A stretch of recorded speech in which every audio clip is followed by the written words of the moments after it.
பயணம். இலக்குகளை விட பயணங்கள் அழகானவை. அடைய முடியாத இலக்குகள் துன்பம் தரலாம். பயணத்தின் ஒவ்வொரு நொடியிலும் ஓர் அனுபவம். ரசிக்க முடிவு செய்துவிட்டால் மதிய வெயிலும் மனதை உருக்கும். மாலை நிலா நம்மை கைவிடாமல் பயணம் முழுவதும் நட்பு செய்யும்.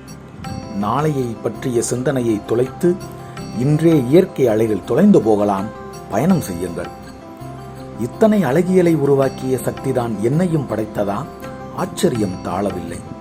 எதையும் புரிந்து கொள்ள முயற்சிக்காமல் இயற்கையின் ஒவ்வொரு துகளிலும் பொதிந்து கொள்ளுங்கள். மலர்களை கொய்யாமல் முகர்ந்து பாருங்கள். மலரோடு நம் மனமும் மலரும். அரசியல் தலைவனுக்கு சாலையின் இரு மரங்கிலும் தொண்டர்கள் நின்று தொடர் வரவேற்பு அளிப்பது போல் மரங்களும் செடிகளும் புல் புதர்களும் நம்மை வழிநடுக வரவேற்க நம் அறிவு, அழகு, அந்தஸ்து, நிறம், பாலினம் பார்க்காமல் காற்றும் மழை நீரும் நம்மை ஆலிங்கனம் கொள்ளும். மனிதரின் நட்புக்குத்தான் இங்கு எல்லைகள். இயற்கையுடன் நட்பு கொள்ளுங்கள். அது ஆகாயம் போல்.